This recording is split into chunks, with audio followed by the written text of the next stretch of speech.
After all this going on with Casanova, 6ix9ine, fuck it, man, I'm set tripping. And I want to talk about some gangster shit. So we gonna get into some gangster shit, and we gonna talk about the history of who the real gangsters is. We gonna get into some gangster shit, some blood shit, some crip shit, some vice lord shit, some all that. We gonna get into it. You know what I'm saying? But first, I gotta go hop in the shower and get straight a little bit. And this is the first video of my new editing skills. We gonna see what's going on. The sky's the limit. We gonna get better. Be right back. Oh yeah, yeah. Y'all niggas know that we on 30 gon' hit me fall.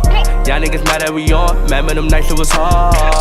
Y'all niggas know that we on 30 gon' hit me fall. I'm back, family. So you already know what it is, man. What up 3 times, man? Hotep. What up, what up, what up? It's a G King shoot, man. And right now we about to talk about this gangster shit. You heard? We about to get into this gangster shit. So, we gotta have a little bit of order. So as you can see, I'm stepping my game up a little bit. As I'm speaking, you're gonna see examples popping up. I got a little bit of software, but we talking about this gangster shit. So real quick, we gonna get into what is a gangster, what are these modern gangsters, who are the modern gangsters, who's the real gangsters, who the fakers and whatnot, right? So first, let's talk about this gangster shit, man. When we talk about gangsters, man, we talking about gangsterism. Goes back since the beginning of time. Since we had a good person, we had a bad person. But good and bad is always relative. For example, everybody's a killer under the right circumstances, right? So you had a pistol in your hand and somebody was trying to harm your child, your loved one, somebody that you love dearly. You're gonna shoot him. If he dies, he dies. You know what I'm saying? That's just the law of nature, self-preservation. Community, we are social creatures, we are mammals, we social creatures, so we always going to identify with have a tribal mentality.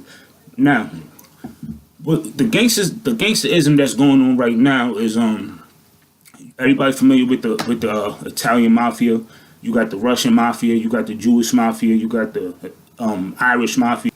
Now when you get to certain levels,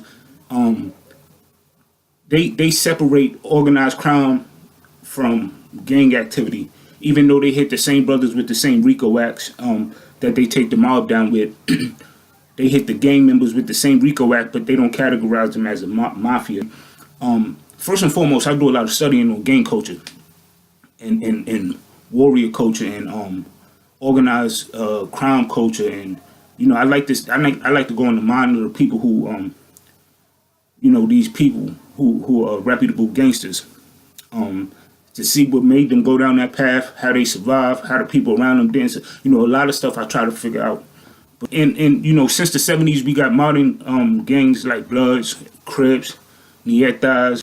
In the Midwest, you got the folks. You got Black Disciples, Gangster Disciples. You got the Peoples. You got the Black Stone. What they call now? El Rukin. The Moles. Whatever you call them. You got the vice lords, different factions. But as you see, if you notice what I'm saying, there's no organization where amongst these factions. We keep getting fractured and fractured and fractured. So you got different gangs. That's the Midwest, and that's like Chicago area, whatever. But everything spreads. You know what I'm saying, amongst our communities. For example, in Brooklyn right now, you got Bloods, Crips, and GDs. I didn't even know we had GDs in New York. But that thing spreads. But I'm not here to like really go too hard on the young brothers, like, what I mean? I'm not here to beat them up. I'm just here to let y'all know, like, y'all imitation gangsters. You understand what I'm saying? Y'all fighting the war that y'all think y'all want to fight, but it's not really y'all war to fight. The reason I call y'all imitation gangsters is because the first gangster was an African man on this country. When we was, working in the fields for free and building this country up for free, it was these European immigrants who were from the ghetto. In fact, ghetto comes from the Jewish ghettos, and thugs come from, if I'm not mistaken, that's an Indian word. So what happened was they coming from a different country, they grouped together because they all identify with their culture. For example, in the mafia, the Italians, you think all the Italians is together. Nah, the Italians is separated by the North and the South. So you got the Northern Italian Mafia, and you also got a Sicilian Mafia, and they not the same because they got different cultures. They from two different parts of that land. Same thing with the Bloods and the Crips. Any black gang. So basically, I'm trying to show you it's the same thing. It's the culture. So he may be from the east side, I'm from the west side. The west side culture is a little different. From the outsiders, it looks the same, but for us who know, the culture is different from the west side to the east side. So a person from the east side going to identify with a person from the east side, so they going to have the same mentality, the same culture. So that's usually why they band up together like that. But like I was saying, the first gangsters is the real gangsters is these organized crime figures who like Lucky Luciano, Maya Lansky, Al Capone, Vito Genovese, Joe Bonanno, like all these, these are the people who really. But this is the thing that gets me, because if you notice, they get praised in the movies and stuff like that, but when they talking about like black gangsters and things like that, you don't hear it. How many of y'all know about Bumpy Johnson? How many of y'all know about Frank Matthews? These is black gangsters. How many of y'all know that 50 Cent is named after a black gangster from Brooklyn? His name was 50 Cent. There's only two rappers in the industry right now that I could think of that really, took their name after black gangsters. That's Bump J and 50 Cent. Bump J, Bumpy Johnson, and 50 Cent from Brooklyn. This is all imitation behavior. You can tell by the names. How many niggas in your hood named Capone? How many niggas in your hood named Gotti? How many niggas named Gotti, Capone? They want these gangster names. And I was born in the 80s, so I grew up in the 90s, but for the cats who was born in the 70s and grew up in the 80s, from what I hear and what I noticed, like a lot of people the crack thing didn't really pop off like that until the movie Scarface came out. When Scarface came out, then it was almost like an epidemic where the drugs been on the streets, but everybody didn't have the mindset to want to go, be a drug dealer until they seen Scarface.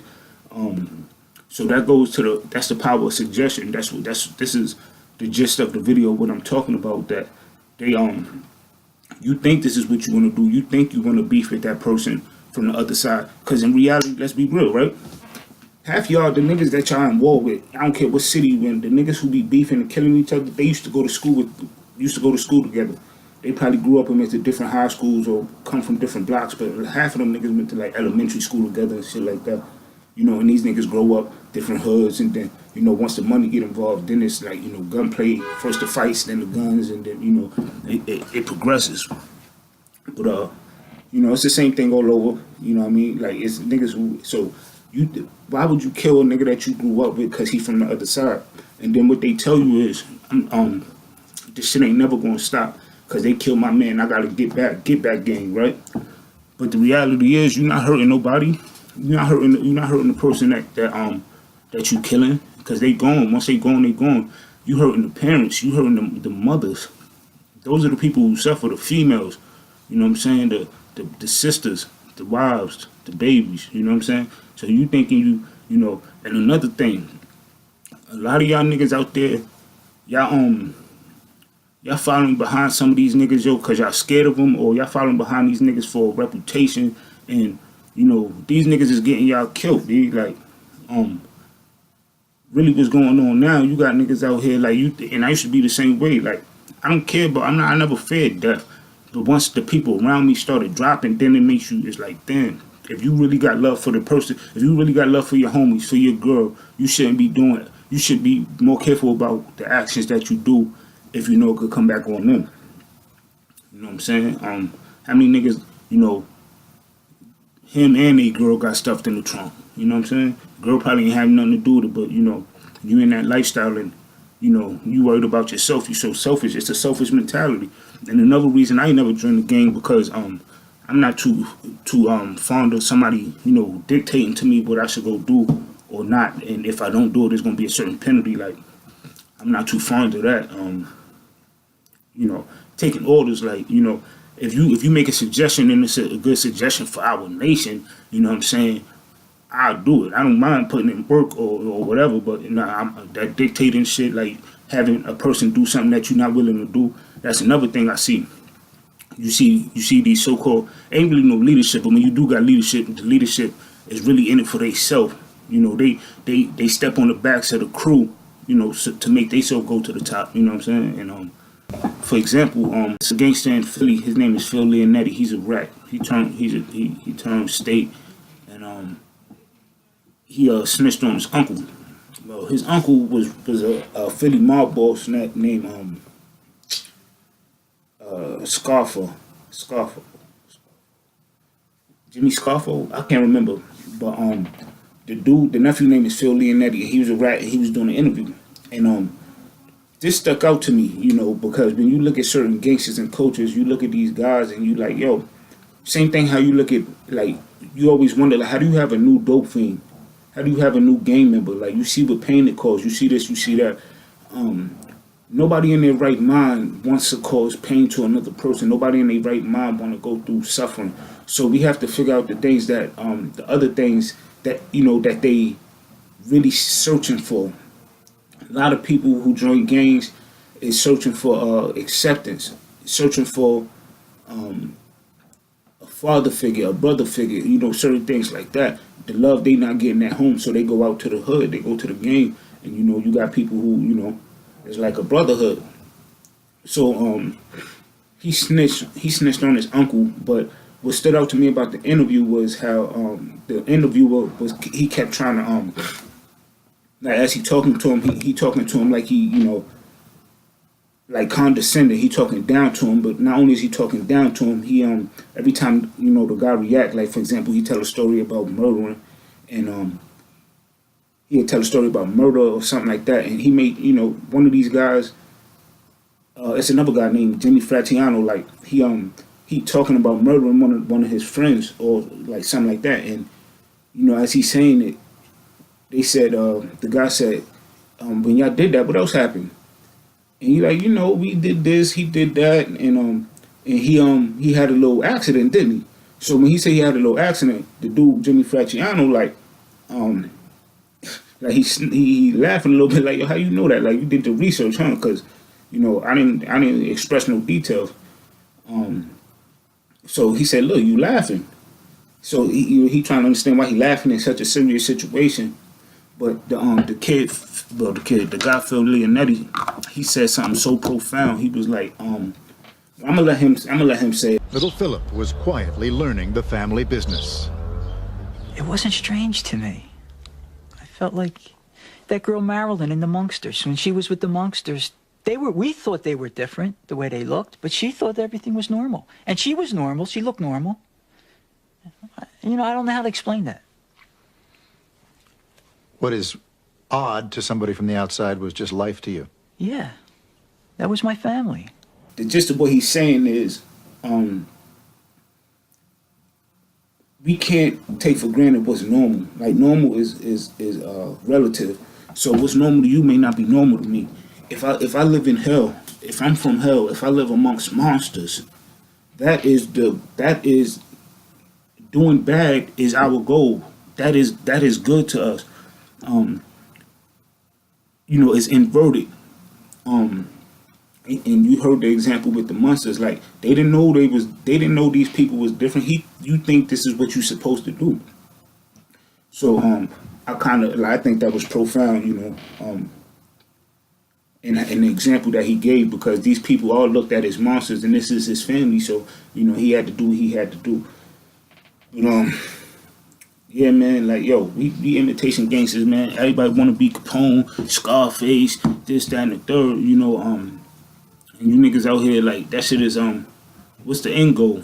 Because really, you know, I don't denounce, you know, gang activity or these young gang members, because they are soldiers. They have the heart. They just don't got the mind in the direction. They don't got no problem pointing their gun and shooting it, but they just don't know who to shoot it at. So they point at each other, you know. And I never understood that. And also, when you look at the, like, if you killing over money, there's no excuse to kill somebody, like, unless they really violated your family. Like, raped or did something to a child or a female in your family, there's no reason to kill a brother, because if y'all doing it over money, it's nothing for the bosses to like, yo, or the two big dogs to link together and like, yo, look, from this block to this block, that's y'all shit. From this block to this block, that's our shit. We ain't gonna cross that line. Y'all don't cross this line. And when we come across, like if we gotta go to mutual places, like to a supermarket or a store or a school,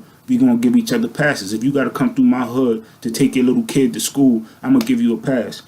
But if you come through on any other recreational shit, then you know it's drama. You already violating anyway. So we need to come up with certain rules and engagement.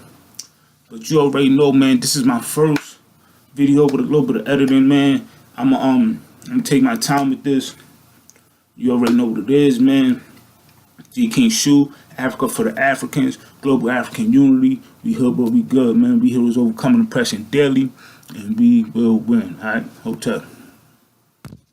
Been a long time coming, yeah. Spent a long time running. It's a call and I can't run from it.